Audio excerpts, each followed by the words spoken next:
आज का सेशन।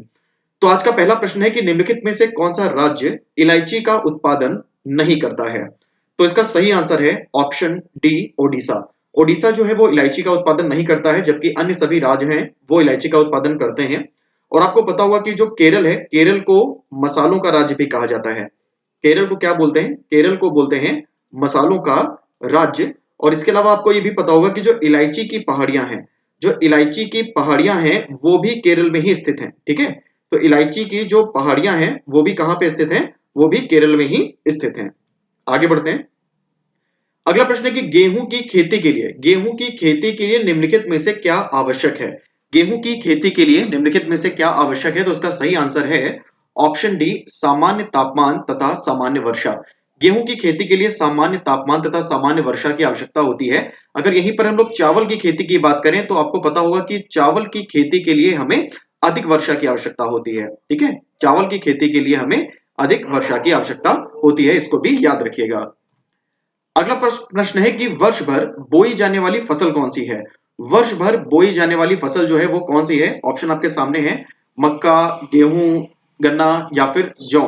तो इसका सही आंसर जो है वो है मक्का। मक्का जो है ये वर्ष भर बोई जाने वाली फसल है, जो कि रबी, खरीफ और जायद इन तीनों में आती है। तो याद रखेंगे, वर्ष भर जो बोई जाने वाली फसल है वो है मक्का। अगला प्रश्न है कि निम्नलिखित में से कौन सा राज्य कॉफी का सर्वाधिक उत्पादन करता है? तो निम्नलिखित में से कौन सा ऐसा राज्य है जो कि कॉफी का सर्वाधिक उत्पादन करता है? तो आपका सही आंसर हो जाएगा ऑप्शन डी, कर्नाटक। कर्नाटक जो है वो कॉफी का सर्वाधिक उत्पादन करता है। और अगर आपसे पूछें कि चाय का सर्वाधिक उत्पादन कौन सा राज्य करता है, तो आप याद रखेंगे कि चाय का जो सर्वाधिक उत्पादन है वो असम करता है। ठीक है, चाय का सर्वाधिक उत्पादन कौन सा राज्य करता है? असम।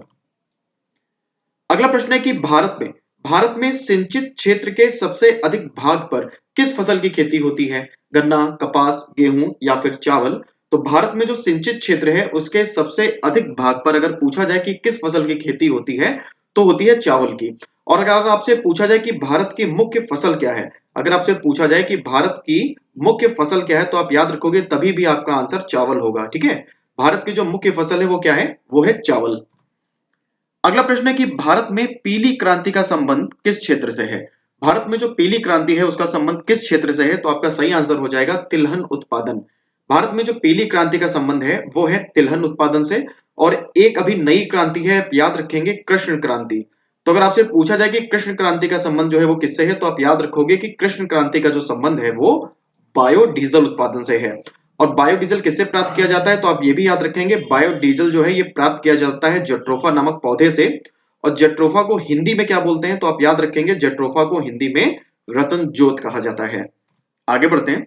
निम्नलिखित में से किसको भारत की नकदी फसल कहा जाता है? तो निम्नलिखित में से किसको भारत की नकदी फसल कहा जाता है? इसका सही आंसर है कॉफी। कॉफी को भारत की नकदी फसल कहा जाता है। नकदी फसलें और खाद्यान्न फसलें दो प्रकार की फसलें होती हैं। तो जो नकदी फसलें होती हैं उनको उगाने का जो उद्देश्य होता है वो होता है व्यापार, जो व्यापार के लिए ही उगाई जाती हैं। तो जैसे कि कॉफी की जो फसल है ये नकदी फसल में आएगी, ये खाद्यान्न फसलों में नहीं आती है।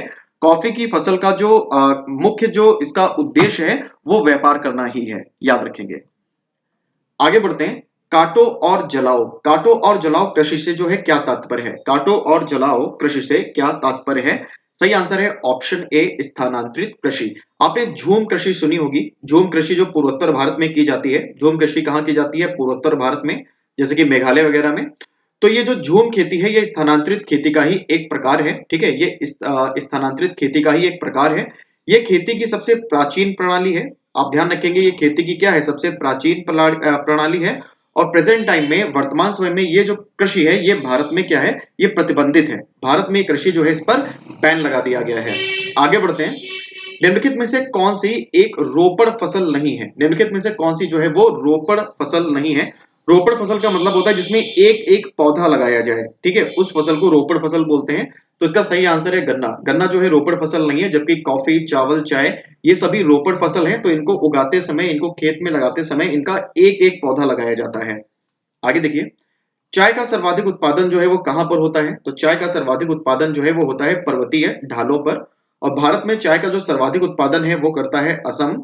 और पूछेंगे अगर प्रति हेक्टेयर चाय के सर्वाधिक उत्पादन में कौन सा राज्य है, तो फिर वो है पश्चिम बंगाल। ध्यान रखेंगे, टोटल प्रोडक्शन की अगर बात करेंगे तो असम है, और पर हेक्टेयर की बात करेंगे तो फिर पश्चिम बंगाल पहले स्थान पर है। नेक्स्ट क्वेश्चन है कि निम्नलिखित में से कोयले का सबसे शुद्ध रूप क्या है? तो निम्नलिखित में से कोयले का जो सबसे शुद्ध रूप है वो है आपका ऑप्शन ए एंथ्रासाइट। एंथ्रासाइट जो है ये कोयले का सबसे शुद्ध रूप है, सबसे ज्यादा एनर्जी इसमें होती है और सबसे कम धुआं इसको जलाने से निकलता है। अगला प्रश्न है कि भारत में बॉक्साइट के निक्षेप किस राज्य में पाए जाते हैं या फिर किस क्षेत्र में पाए जाते हैं? मालवा का पठार, मैकाल की पहाड़ियां, अमरकंटक पर्वत या फिर इनमें से कोई नहीं। तो भारत में जो बॉक्साइट के निक्षेप हैं वो किस क्षेत्र से पाए जाते हैं? तो इसका सही आंसर हो जाएगा ऑप्शन बी मैकाल की पहाड़ियां। याद रखेंगे भारत में जो बॉक्साइट के सर्वाधिक निक्षेप हैं वो पाए जाते हैं मैकाल की पहाड़ियों में और ये छत्तीसगढ़ के आसपास का क्षेत्र है।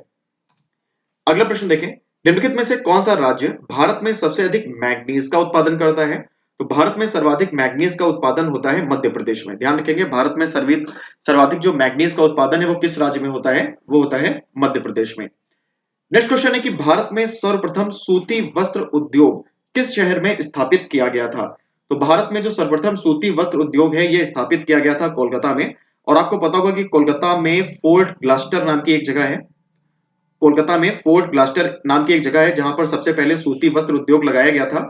सूती वस्त्र उद्योग का कारखाना स्थापित किया गया था लेकिन ये कारखाना फेल हो गया था। और भारत का जो पहला सफल कारखाना है वो इसके बाद में लगाया गया था मुंबई में। लेकिन यहाँ पर पहले कारखाने की बात है तो याद रखेंगे सबसे पहले लगा था फोर्ट ग्लास्टर कोलकाता में जो कि असफल रहा। बाद में जो पहला सफल कारखाना है वो लगाया गया था मुंबई में। नेक्स्ट क्वेश्चन है कि इंट्रीगल रेल कोच फैक्ट्री जो है वो कहाँ स्थित है? तो इंट्रीगल रेल कोच फैक्ट्री जो है पेराम्बूर में स्थित है। और याद रखेंगे पेराम्बूर चेन्नई के पास में है, तमिलनाडु में। ठीक है, पेराम्बूर कहाँ है? चेन्नई के पास में, तमिलनाडु में। डीएलडब्ल्यू आपने सुना होगा, डीजल लोकोमोटिव वर्क्स, ये वाराणसी में है जो कि डीजल रेल इंजन बनाने का कारखाना है। और इसके अलावा भारत में जो इलेक्ट्रिक इंजन है, भारत में जो इलेक्ट्रिक रेल इंजन है वो बनाए जाते हैं चितरंजन में। कहाँ बनाए जाते हैं? चितरंजन में। चितरंजन जो है ये है वेस्ट बंगाल में, पश्चिम बंगाल में। अगला प्रश्न देखें, निम्नलिखित में से किस शहर में सर्वप्रथम विद्युत उत्पादन शुरू किया गया था?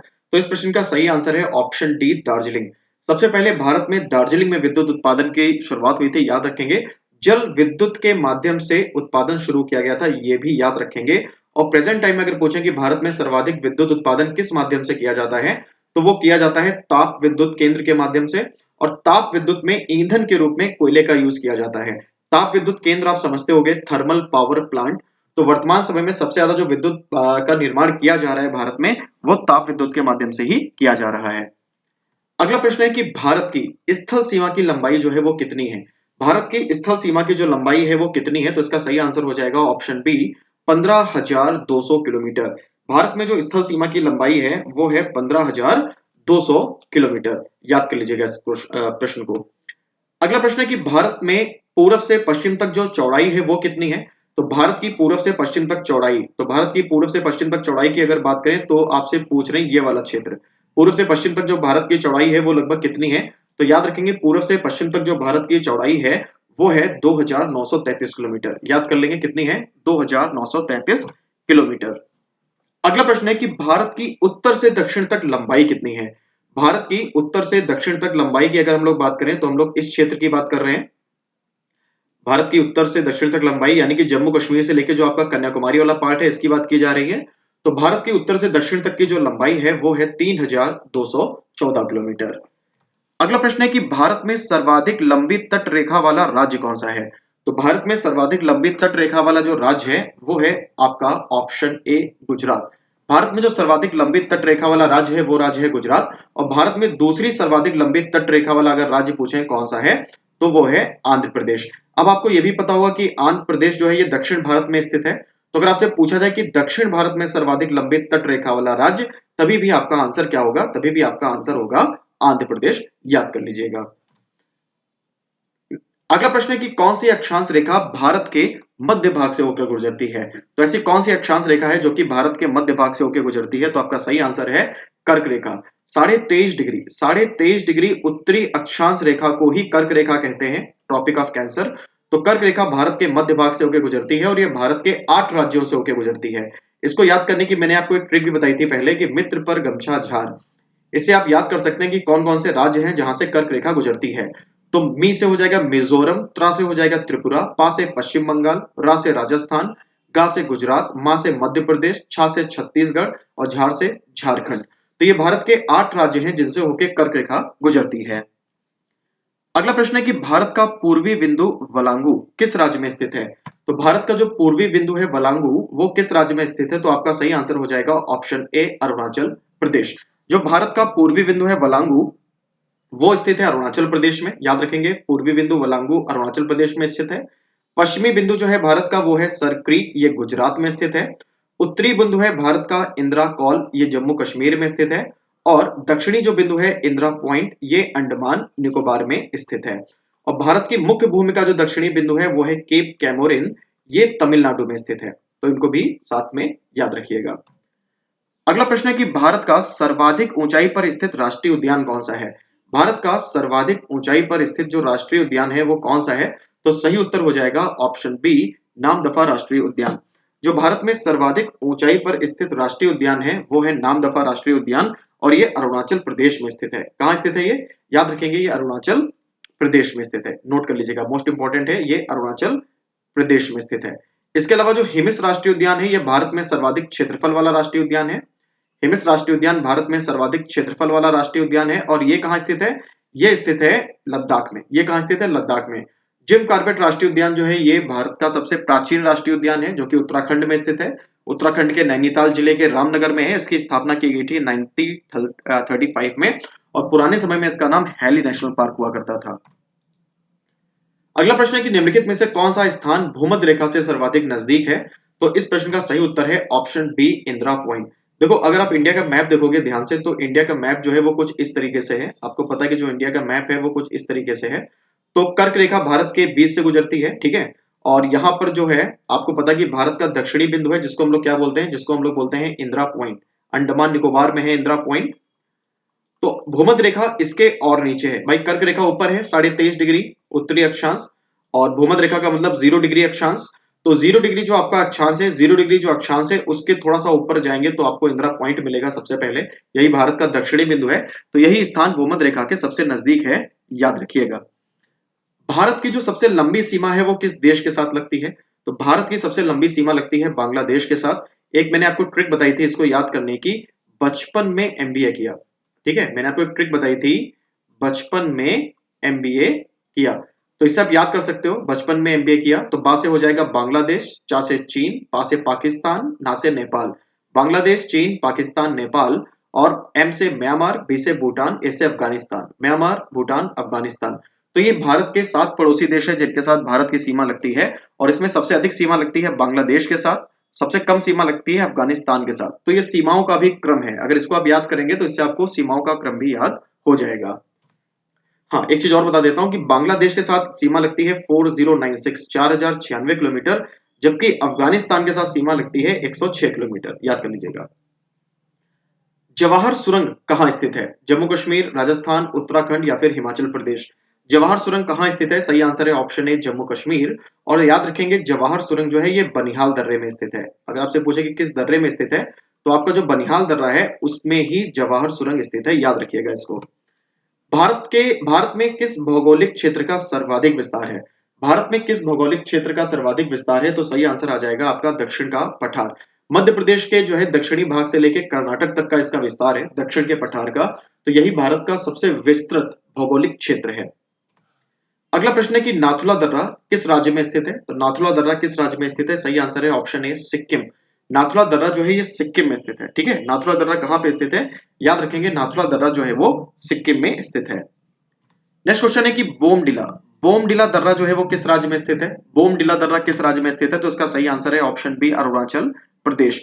बोमडिला दर्रा जो है वो अरुणाचल प्रदेश में स्थित है। कहां पे स्थित है बोमडिला दर्रा? याद रखेंगे अरुणाचल प्रदेश में स्थित है। और आज का लास्ट क्वेश्चन है कि भारतीय वन सर्वेक्षण विभाग का मुख्यालय कहां स्थित है? तो भारतीय वन सर्वेक्षण विभाग का मुख्यालय स्थित है देहरादून में, ठीक है, याद रखेंगे। अगर आपसे पूछे कि भारतीय वन प्रबंधन संस्थान का मुख्यालय कहां स्थित है, मोस्ट इंपॉर्टेंट है, कई बार पूछा जा चुका है एग्जाम में। अगर पूछें कि भारतीय वन प्रबंधन संस्थान का मुख्यालय कहां स्थित है तो आप याद रखेंगे तब आपका आंसर होगा भोपाल, मध्य प्रदेश। तो भारतीय वन सर्वेक्षण या फिर भारतीय वन अनुसंधान ये स्थित है कहां? देहरादून में। जबकि भारतीय वन प्रबंधन संस्थान कहां स्थित है? भोपाल में। तो ये आज के 30 इंपॉर्टेंट क्वेश्चन थे जो अभी आप लोगों ने देखे। अगर आप इसका पीडीएफ डाउनलोड करना चाहते हो तो आप हमारे टेलीग्राम चैनल से डाउनलोड कर सकते हो। टेलीग्राम चैनल का लिंक मैंने डिस्क्रिप्शन में दिया हुआ है। वीडियो आपको अगर अच्छा लगा हो तो इसे लाइक करिएगा, शेयर करिएगा और कमेंट करके जरूर बताइएगा कि वीडियो आपको कैसा लगा, ताकि हम इस तरह के और वीडियोस बनाते रहें। तो आज के लिए इतना ही। देखते रहिए आरजी स्मार्ट क्लास। धन्यवाद।